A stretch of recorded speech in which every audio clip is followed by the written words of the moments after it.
Oh my goodness, you guys. We have made it to the last chapter of Charlie and the Chocolate Factory. I can't believe it. It felt like we started this journey so long ago together and we're on the last chapter. We're going to find out what happens. Well, the book version of what happens. All right, so we're on page 150, chapter 30, Charlie's Chocolate Factory. The great glass elevator was now hovering high over the town. Inside the elevator stood Mr. Wonka, Grandpa Joe, and little Charlie. "How I love my chocolate factory," said Mr. Wonka, gazing down. Then he paused, and he turned around and looked at Charlie with a most serious expression on his face. "Do you love it too, Charlie?" he asked. "Oh, yes," cried Charlie. "I think it's the most wonderful place in the whole world." "I'm very pleased to hear you say that," said Mr. Wonka, looking more serious than ever. He went on staring at Charlie. "Yes," he said, "I am very pleased indeed to hear you say that. And now I shall tell you why." Mr. Wonka cocked his head to one side, and all at once the tiny twinkling wrinkles of a smile appeared around the corners of his eyes, and he said, "You see, my dear boy, I have decided to make you a present of the whole place. As soon as you are old enough to run it, the entire factory will become yours." Charlie stared at Mr. Wonka. Grandpa Joe opened his mouth to speak, but no words came out. "It's quite true," Mr. Wonka said, smiling broadly now. "I really am giving it to you. That's all right, isn't it?" "Giving it to him?" gasped Grandpa Joe. "You must be joking." "Oh, I'm not joking, sir. I'm deadly serious." But, but, why should you want to give your factory to little Charlie?" "Listen," Mr. Wonka said. "I'm an old man. I'm much older than you think. I can't go on forever. I've got no children of my own, no family at all. So who is going to run the factory when I get too old to do it myself? Someone's got to keep it going, if for only the sake of the Oompa Loompas. Mind you, there are thousands of clever men who would give anything for the chance to come in and take over from me, but I don't want that sort of person. I don't want a grown-up person at all. A grown-up won't listen to me. He won't learn. He will try to do things his own way and not mine.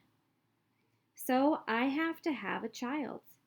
I want a good, sensible, loving child, one to whom I can tell all my most precious candy-making secrets while I am still alive." "So that is why you sent out the golden tickets," cried Charlie. "Exactly," said Mr. Wonka. "I decided to invite 5 children to the factory, and the one I liked best at the end of the day would be the winner." But, but Mr. Wonka," stammered Grandpa Joe, "do you really and truly mean that you are giving the whole of this enormous factory to little Charlie? After all—" "Oh, there's no time for arguments," cried Mr. Wonka. "We must go at once and fetch the rest of the family. Charlie's father and his mother and anyone else that's around. They can all live in the factory from now on. They can all help to run it until Charlie is old enough to do it by himself. Where do you live, Charlie?" Charlie peered down through the glass elevator at the snow-covered houses that lay below. It's over there," he said, pointing. "It's that little cottage right on the edge of the town, the tiny little one." "I see it," cried Mr. Wonka, and he pressed some more buttons, and the elevator shot down towards Charlie's house. "I'm afraid my mother won't come with us," Charlie said sadly. "Why ever not?" "Because she won't leave Grandma Josephine and Grandpa Grandma Georgina and Grandpa George." "Well, but they must come too." They can't, Charlie said. They're very old and they haven't been out of the house for 20 years. Then we'll take the bed along as well, with them in it, said Mr. Wonka. There's plenty of room in this elevator for a bed. You couldn't get the bed out of the house, said Grandpa Joe. It won't go through the door. Oh, you mustn't despair, cried Mr. Wonka. Nothing is impossible. You watch. The elevator was now hovering over the roof of the Bucket's little house. What are you going to do? Cried Charlie. I'm going right on in to fetch them, said Mr. Wonka. How? Asked Grandpa Joe. Well, through the roof, said Mr. Wonka, pressing another button. No! Shouted Charlie. Stop! Shouted Grandpa Joe. Crash went the elevator, right down through the roof of the house into the old people's bedroom. Showers of dust and broken tiles and bits of wood and cockroaches and spiders and bricks and cement went raining down on the three old ones who were lying in bed, and each of them thought that the end of the world has come. Grandma Georgina fainted. Grandma Josephine dropped her false teeth. Grandpa George put his head under the blanket, and Mr. and Mrs. Bucket came rushing in from the next room.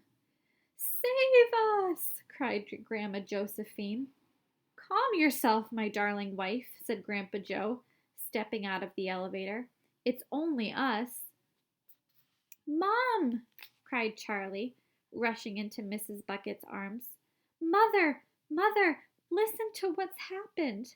We're all going back to live in Mr. Wonka's factory, and we're going to help him run it, and he's given it all to me, and... What are you talking about? Said Mrs. Bucket. Just look at our house, cried poor Mr. Bucket. It's in ruins. My dear sir, said Mr. Wonka, jumping forward and shaking Mr. Bucket warmly by the hand, I'm so very glad to meet you. You mustn't worry about your house. From now on, you're never going to need it again, anyway. Who is this crazy man? Screamed Grandma Josephine. He could have killed us all. This, said Grandpa Joe, is Mr. Willy Wonka himself. It took quite a time for Grandpa Joe and Charlie to explain to everyone exactly what had been happening to them all day. And even then, they all refused to ride back to the factory in the elevator. I'd rather die in my bed, shouted Grandma Josephine.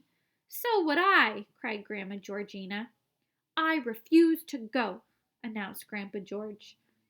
So Mr. Wonka and Grandpa Joe and Charlie, taking no notice of their screams, simply pushed the bed into the elevator. They pushed Mr. and Mrs. Bucket in after it, and then they got in themselves. Mr. Wonka pressed a button. The doors closed. Grandma Georgina screamed, and the elevator rose up off the floor and shot through the hole in the roof, out into the open sky. Charlie climbed in onto the bed and tried to calm the three old people who were still petrified with fear. Please don't be frightened, he said. It's really quite safe, and we're going to the most wonderful place in the world. Charlie's right, said Grandpa Joe. Will there be anything to eat when we get there? Asked Grandma Josephine. I'm starving. The whole family is starving. Anything to eat? Cried Charlie. Oh, you just wait and see.